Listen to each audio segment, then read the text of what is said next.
रामकृष्ण हरी.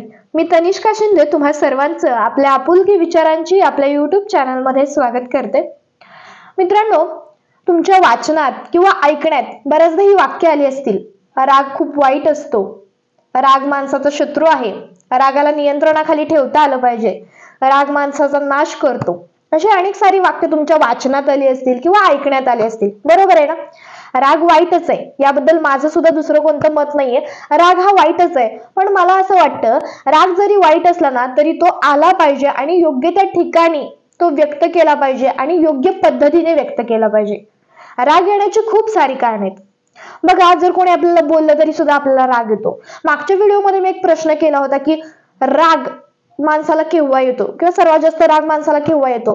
तर माणसाचा कोणी अपमान केला ना तर माणसाला प्रचंड राग येतो. मग तसं जर कोणी आपला अपमान केला, कोणी आपल्याला बोललं, कोणी आपल्यावर रागवून बोललं, चिडून बोललं, कोणी आपल्याशी भांडण करत असलं, आर्ग्युमेंट करत असलं तरी आपल्याला राग येतो. आपल्याकडून वारंवार सुद्धा त्याच चुका घडत असतील तरी सुद्धा आपल्याला राग येतो. आपण कष्ट करून सुद्धा आपल्याला सक्सेस मिळत नसेल तरी सुद्धा आपल्याला राग येतो, चिडचिड होते. म्हणजे राग येण्याची खूप कारणं असतात आणि ते प्रत्येक माणसानुसार बदलत जातात, परिस्थितीनुसार बदलत जात असतात. बरोबर आहे. काही काही लोकांना तर क्षुल्लक गोष्टींवरून राग येतो. जसं की कोणाकोणाला तर भूक लागली तरी सुद्धा राग येतो, चिडचिड होते त्यांची. काय चिडचिड होते? ती स्वतःला त्रास करून घेतात, रागा करून घेतात, चिडचिड करून घेतात आणि राग आणतात. काही काही लोकांना मोबाईलचा रिचार्ज संपला, चार्जिंग संपलं तरी सुद्धा राग येत असतो. मग अशी खूप क्षुल्लक कारणांवरून काहींना राग येत असतो. खूप क्षुल्लक कारणं असतात, काहींची कारणं सिरियस असतात म्हणून त्यांना राग येत असतो. बघा, या परिस्थितीत काय होतं, ज्यावेळेस आपल्याला राग येतो ना त्यावेळेस हा राग आहे ना आपल्या आजूबाजूच्या व्यक्तींवरती किंवा समोर असलेल्या व्यक्तीवरती काढला जातो. आणि तो राग काढताना आपण शब्दांना लिमिट घालत नाही. आपण मनाला वाटेल ते शब्द वापरून समोरच्या माणसाला दुखवत असतो, समोरच्या माणसाचा अपमान करत असतो, समोरच्या माणसाला वाईट वाटेल, समोरच्या माणसाच्या मनावरती जखमा होतील असे शब्द वापरतो आपण तो राग व्यक्त करण्यासाठी. का? मग ते समोरच्या व्यक्तीची चूक असो किंवा नसो. एक गोष्ट लक्षात ठेवा, जसं आपल्याला मन आहे ना, जसं आपलं मन कोणी दुखवू नये असं आपल्याला वाटतं ना, तसं समोरच्या व्यक्तीला सुद्धा मन आहे की हो. मन हे काचेप्रमाणे असतं. एकदा का जर त्याला तडा गेला ना तर त्याचे तुकडे तुकडे होतात. एक गोष्ट कायम लक्षात ठेवा, आधी जखम करायची, नंतर त्याला सॉरी नावाचा मलम लावायचा काही उपयोगाचं नाही. त्यापेक्षा आधीच तुम्ही तुमच्या शब्दांवरती लिमिट घाला, तुमच्या रागाला नियंत्रणाखाली ठेवा, तुमच्या कंट्रोलमध्ये ठेवा. आणि हे केव्हा होईल? ज्यावेळेस तुम्ही स्वतः माइंडने खूप शांत असाल, तुमच्या माइंड वरती कंट्रोल असेल, त्यावेळेस तुम्ही तुमच्या रागावरती कंट्रोल करू शकणार आहे. त्याच्यामुळे राग आला तरी सुद्धा तो योग्य पद्धतीने व्यक्त करता आला पाहिजे, समोरच्याची चूक असो किंवा नसो.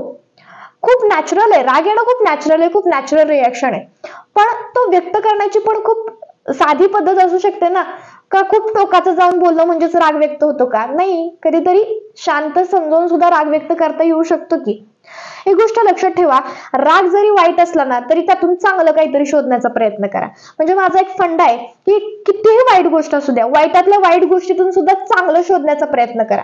म्हणजे हा राग चांगल्या ठिकाणी कसा मॉनिटाईज करता येईल याचा विचार कधी आपण करतो का? आपण कधी आपल्या कमतरतांवरती रागवतो का? म्हणजे आपल्याला एखादी गोष्ट येत नाही, आपल्याकडे एखादी गोष्ट नाहीये याच्यावरती आपण राग म्हणतो का? जर आपल्याला इंग्लिश येत नसेल ना तर आपण म्हणतो नाही यार मला इंग्लिश येत नाही, मी खूप प्रयत्न केलाय. काहीही प्रयत्न केलेला नसतो आपण त्याच्यासाठी, ती भाषा येण्यासाठी आपण काही एफर्ट्स घेतलेले नसतात.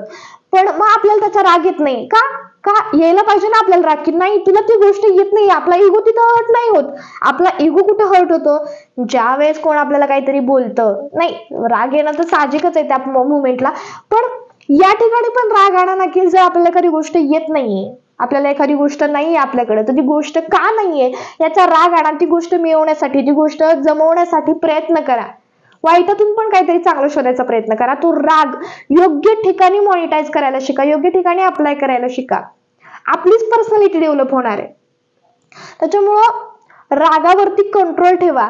आणि दुसरी गोष्ट म्हणजे रागाचा उपयोग, आपल्यात असलेला राग कुठं आणि कसा योग्य पद्धतीने वापरता येईल याचा विचार करायला शिका.